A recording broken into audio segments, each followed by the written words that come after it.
bom dia. Vamos fazer a prece para a gente dar início na reunião desta manhã?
Antes da gente iniciar, gostaria de desejar um feliz Dia dos Pais a todos os pais aqui presentes e aqueles que se encontram na espiritualidade também, né? Aos desencarnados, nossos pais.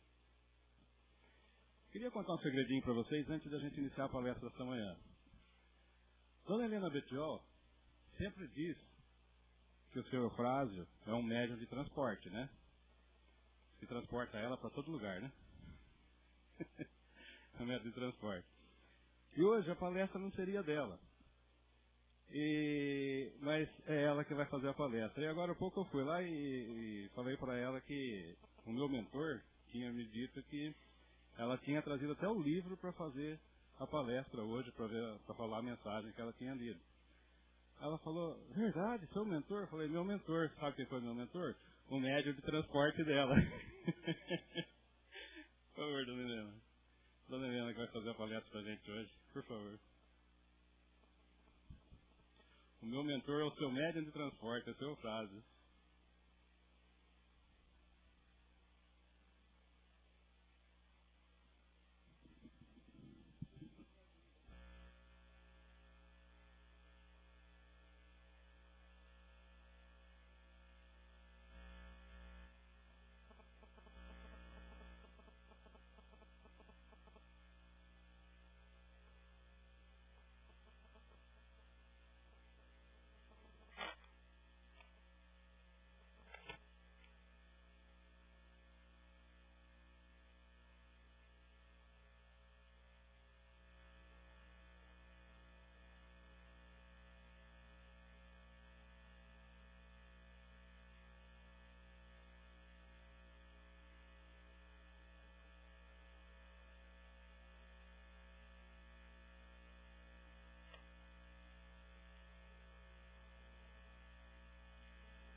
tá bom?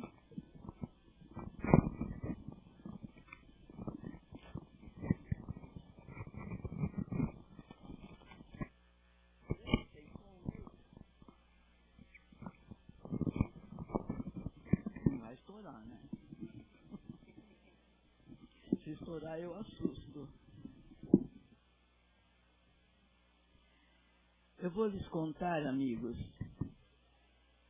Eu gosto muito de contar histórias de vida, porque são histórias reais. Eu, Helena, meu apelido maravilhoso da minha família é Heleninha. Então, foi o meu papai que pôs esse diminutivo no meu nome. Ele tinha a minha fotografia escrita atrás, a nossa querida Heleninha, e andava na carteira dele. Mas, quando eu nasci, veja bem, meus amigos, ele esperava um menino, porque a maioria dos pais querem ter um primeiro filho, né? Parece que o herdeiro é sempre o primeiro filho, né? E vim eu. Fui muito bem recebida, fui muito doente, muito, muito. Nasci semi-morta, sem movimento nenhum, toda roxa, inchada. Mamãe sofreu muito. Foi parto feito por parteira. Se houvesse hospital, mamãe teria ido. Naquele tempo não se falava em cesariana. Não se falava. Eu estou com 88 anos. O que era medicina 88 anos atrás. Então a mamãe sofreu muito, muito para eu chegar. Cheguei, mas ela não dava sinal de vida. A mamãe, o papai, a parteira. Em determinado momento a parteira falou para os meus pais, para os meus avós: eu fiz tudo o que eu sei. Não tem mais o que fazer. Só rezar. Vamos rezar. Papai saiu por um lado, vovó por outro, e a parteira ficou ali, a mamãe largada na cama. A mamãe acho que nem tomou conhecimento disso que a parteira falou. E voltaram da prece. Aí a parteira falou assim: se alguém tiver coragem de fazer pressão na boquinha dela, é o último recurso. Papai, meu amado pai, falou: eu faço isso.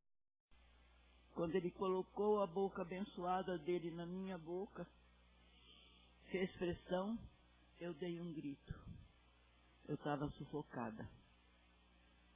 Nasci com o cordão umbilical à volta todinha do meu pescoço.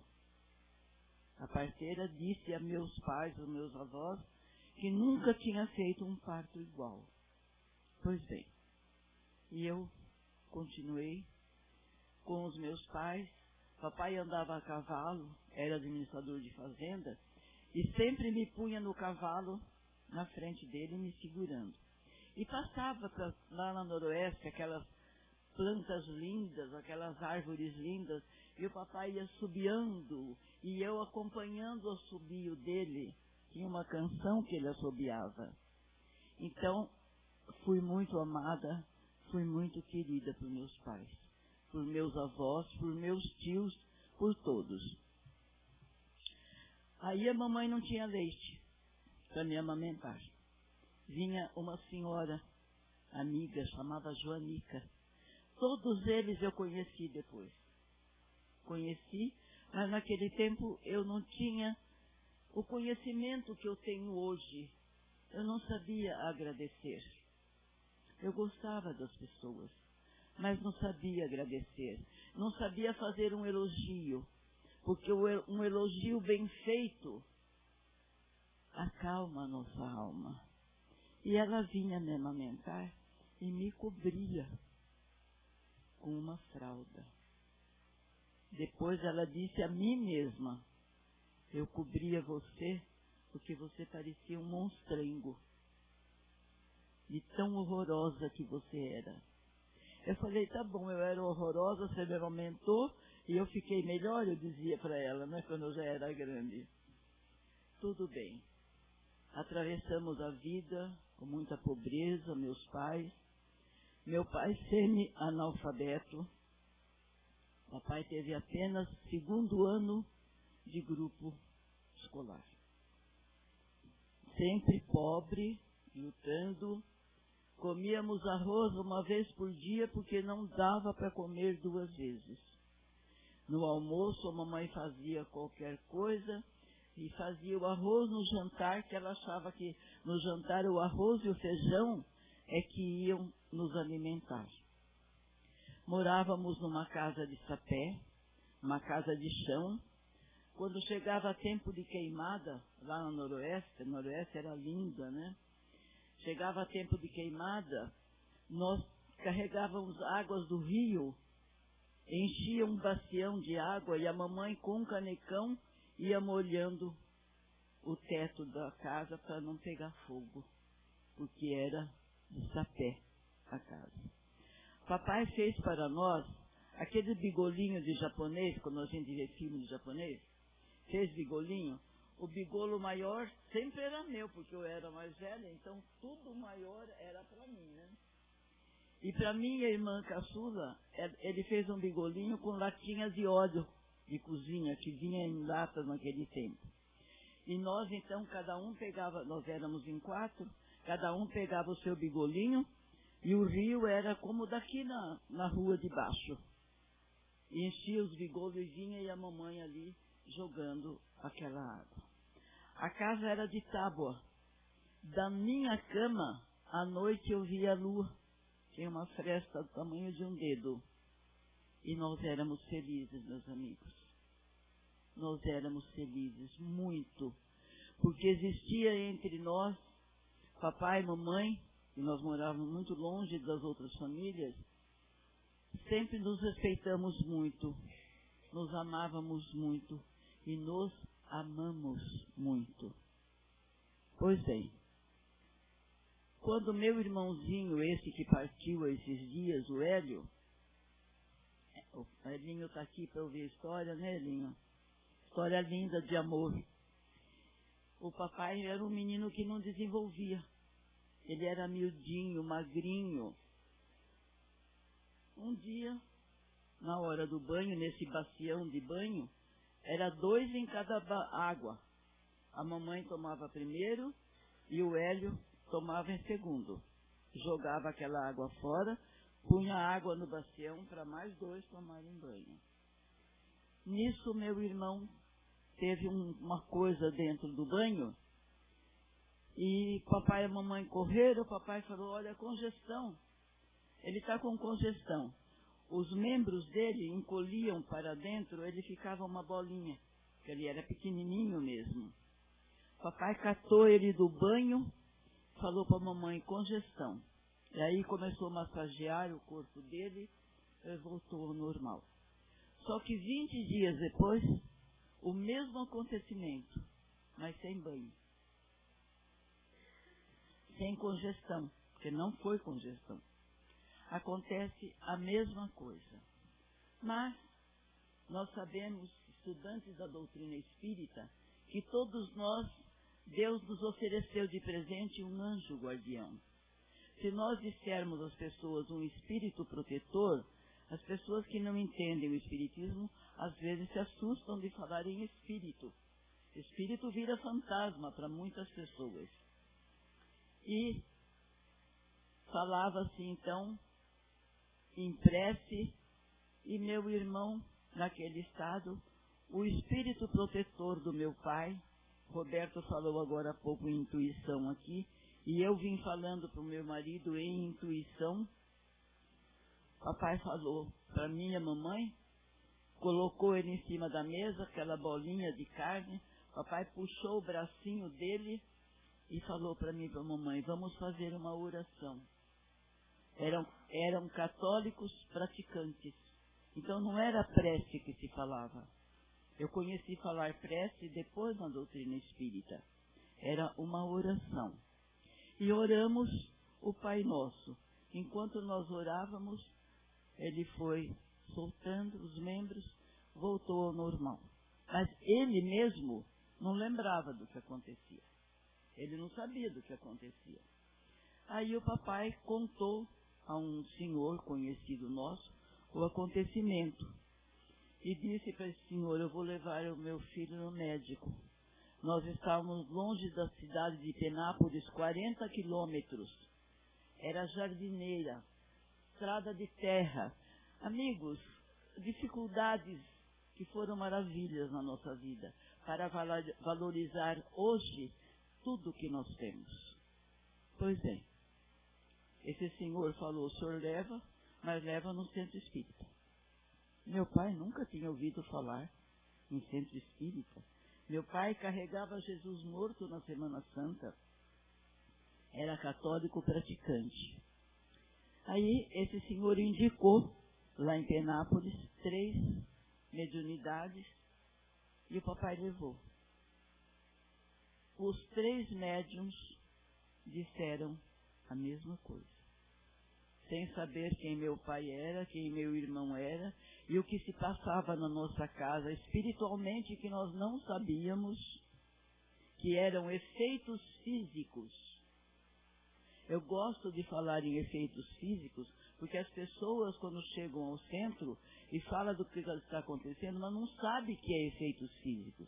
Não sabem que tem mediunidade para fornecer fluidos para o espírito trabalhar. O que o espírito vai trabalhar? Para chamar a atenção. Coisas físicas. O espírito vai pegar esse livro daqui, vai levar lá na mesa, sem ninguém pôr a mão. Porque tendo alguma mediunidade que fornece o fluido necessário para se acontecer os efeitos físicos. A doutrina espírita foi chamada por efeitos físicos. Hoje eu não vou contar da doutrina espírita. Com as irmãs Foques, que aconteceu, de outra vez eu conto. Pois bem, o terceiro médium que atendeu era um jovenzinho cego de nascença, mas era vidente. E contou para o papai e para esse senhor que acompanhou meu pai os acontecimentos que as outras 2 senhoras tinham dito. Amigos, se vocês, por acaso, houver algum chamamento nesse sentido, obedeçam. Obedeçam o chamamento. Porque o chamamento está vindo de espíritos amigos para nos conduzir na nossa verdadeira missão. Pois bem, esse senhor conhecia um centro espírita lá no meio do mato, no noroeste, ensinou para o papai e o papai ia até lá. A cavalo, 18 quilômetros, ia até esse centro. O casal que fazia essas reuniões espirituais, seu Alfredo e Dona Sabina, que depois nós conhecemos também, papai sentou lá no último banco, era uma salinha, casinha de sapé, casinha de barro. Papai sentou lá no último banco quando a Dona Sabina, que era médium, que trabalhava na casa, olhou e falou: senhor moreno louco, vem aqui. Papai era moreninho como meu marido. Todo mundo pensava que meu marido que era filho dele, não eu. Porque ele era parecidinho com meu pai. O papai ficou quieto. Ela novamente. Na terceira vez, ela levantou-se, foi lá e falou: é o senhor. Apontou o dedo assim no peito dele. É o senhor, eu quero o senhor lá na frente. O pai sem saber de nada. Mas era um homem corajoso, era um homem de valor, e era um homem que respeitava as pessoas. Papai foi, sentou-se lá no primeiro banco. Começou a reunião espiritual, essa senhora contou novamente tudo o que estava acontecendo. Prova? Precisou de prova maior? Não. Nos tornamos espíritas. Nessa época eu tinha 13 anos de idade. Quando o papai chegava do centro, que contava os acontecimentos que ele assistia lá, eu sentia uma felicidade dentro de mim que parecia que eu também tinha ouvido, que eu tinha estado lá. Continuamos. Ali, no sítio, o papai só que ia nesse centro, até que os meus meninos, meus irmãos, terminaram o 3º ano escolar numa vilazinha que tinha perto do nosso sítio. Mas lá não tinha o 4º ano, só tinha até o 3º. Aí o papai falou assim, nós vamos embora para Bauru. A mamãe falou, embora para Bauru? E o sítio? O que faz com esse sítio? O papai falou, eu arrendo o sítio e nós vamos para Bauru. A Leninha não pôde estudar porque eu queria ser professora. Era meu sonho dourado, era ser professora. Não pude estudar. Fiz apenas 4º ano primário. Os meninos precisam estudar. A Leninha não pôde. Então nós vamos para Bauru. E fomos. Lá os meninos foram para o Dirceu, um colégio que tinha lá em Bauru. Terminaram o 4º ano e fizeram contabilidade, que naquele tempo era escrivão.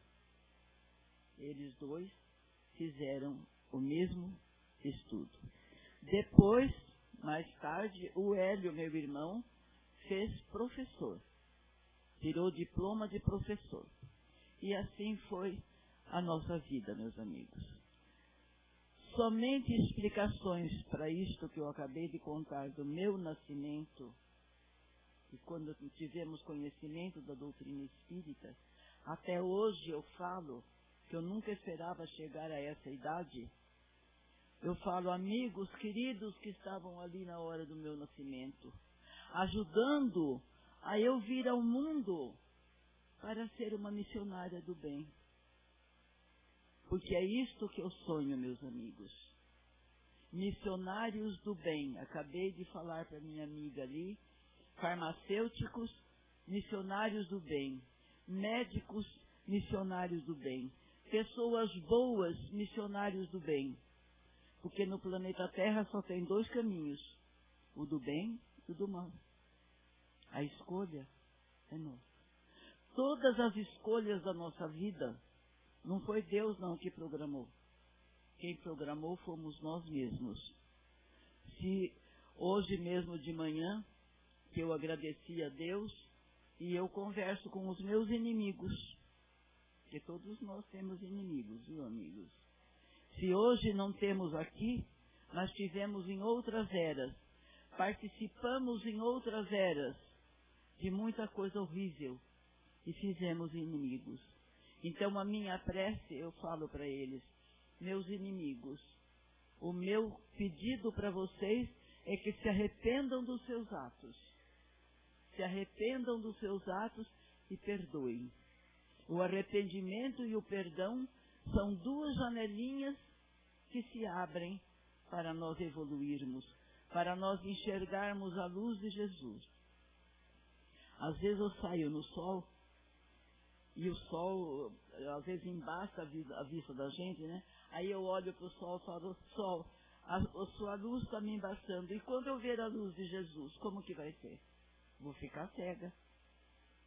Se a luz do sol hoje embaça a minha vida, a luz de Jesus vai me deixar cega, como Paulo de Tarso ficou cego na estrada de Damasco, quando ele divisou Jesus.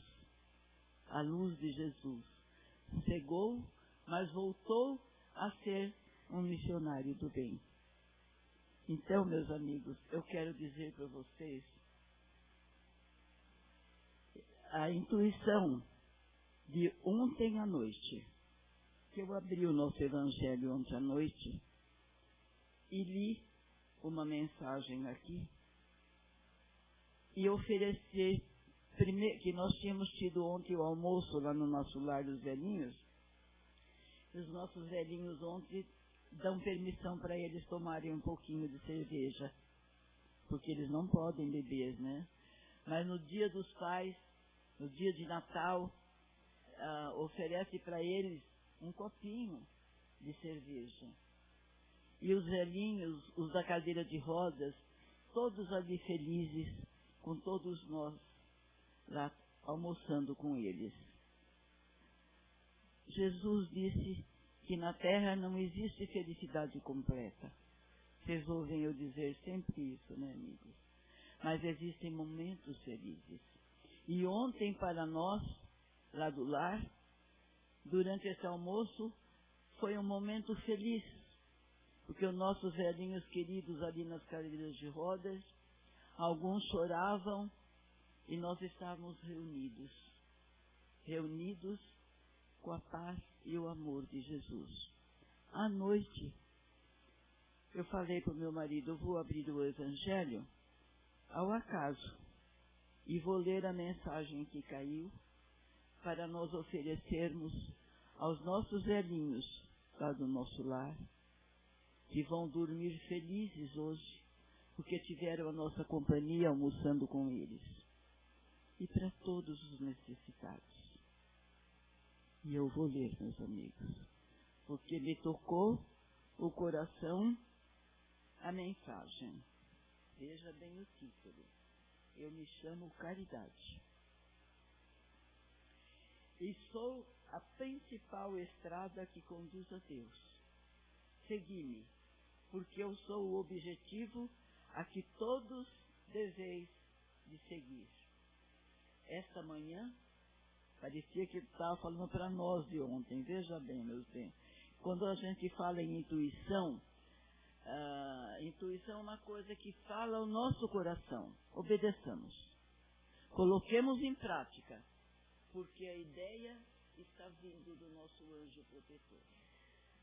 Esta manhã, fiz a minha volta habitual e com o coração lacerado venho dizer-vos: ó, meus amigos, quanta miséria, quantas lágrimas e quanto tendes que fazer para dar-lhes ouvido.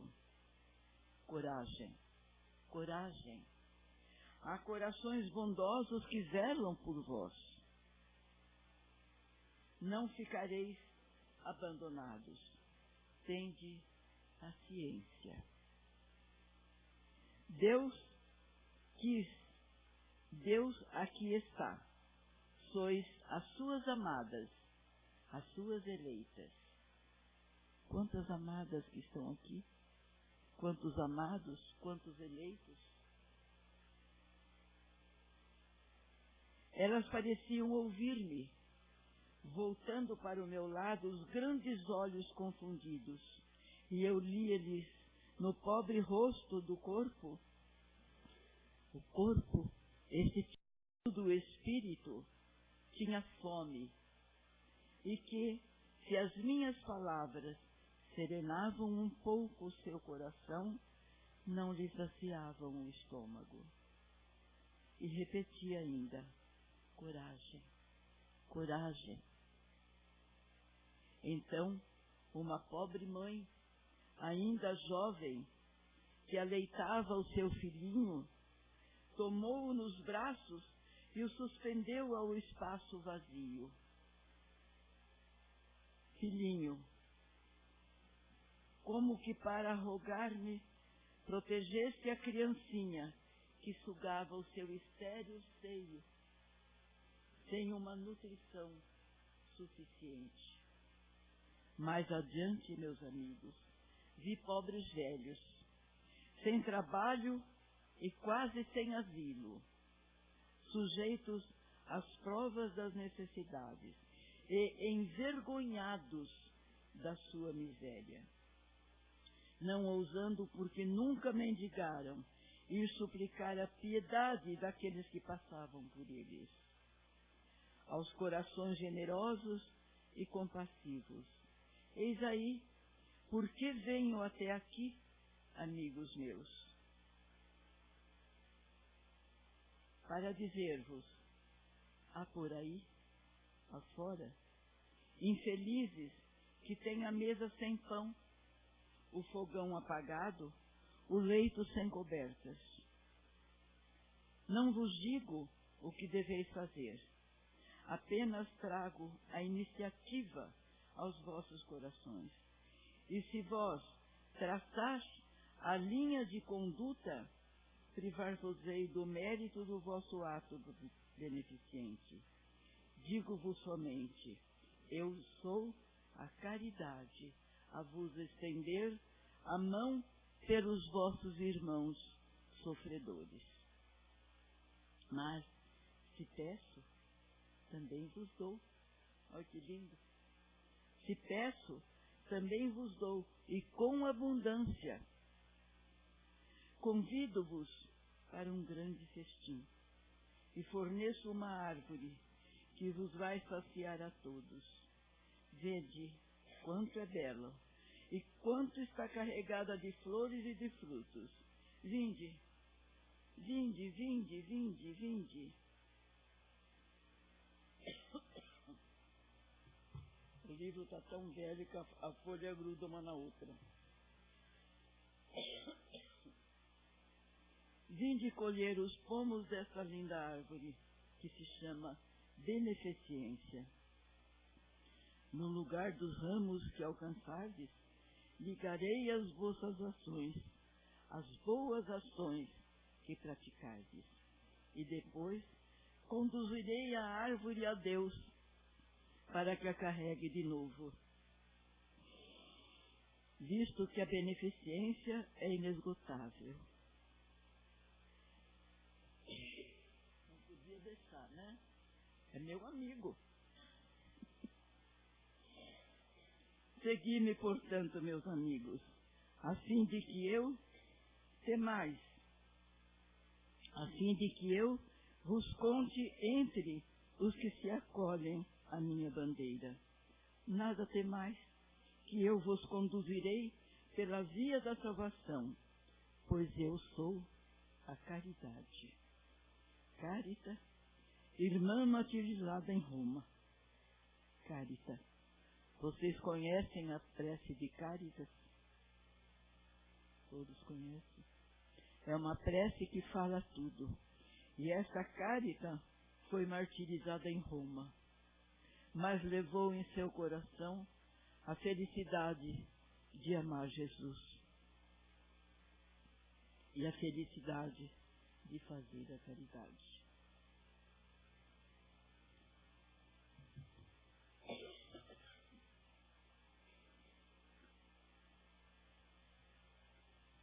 Agradeçamos, amigos, e vamos fazer parte desta árvore. Pendurar as nossas ações em cada galinho dessa árvore. E essa árvore será levada à espiritualidade. E quando chegarmos lá, o que vão dizer? A quem pertence essa árvore?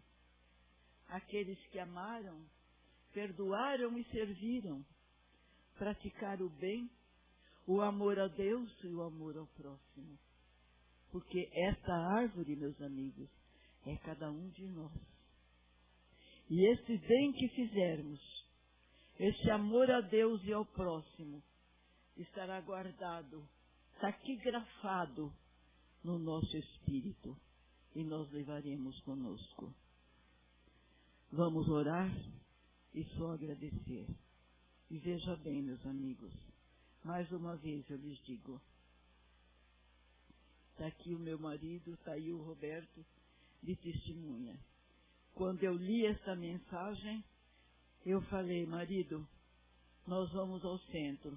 Se o palestrante não aparecer, eu vou fazer a palestra e vou ler esta mensagem. E eu estou aqui. Só para agradecer. Porque é tudo que eu amo. Vocês viram que a minha tocinha veio só no fim. Ela me deu trégua hoje. Deu para falar. Então vamos orar. A prece de todo dia. Senhor, Senhor, estamos aqui para lhe agradecer, mas também para pedir a paz, a humildade, a sabedoria e a fortaleza. Queremos ver o mundo com os olhos cheios de amor. Queremos ver teus filhos como tu nos vê a todos. E assim o bem em cada um.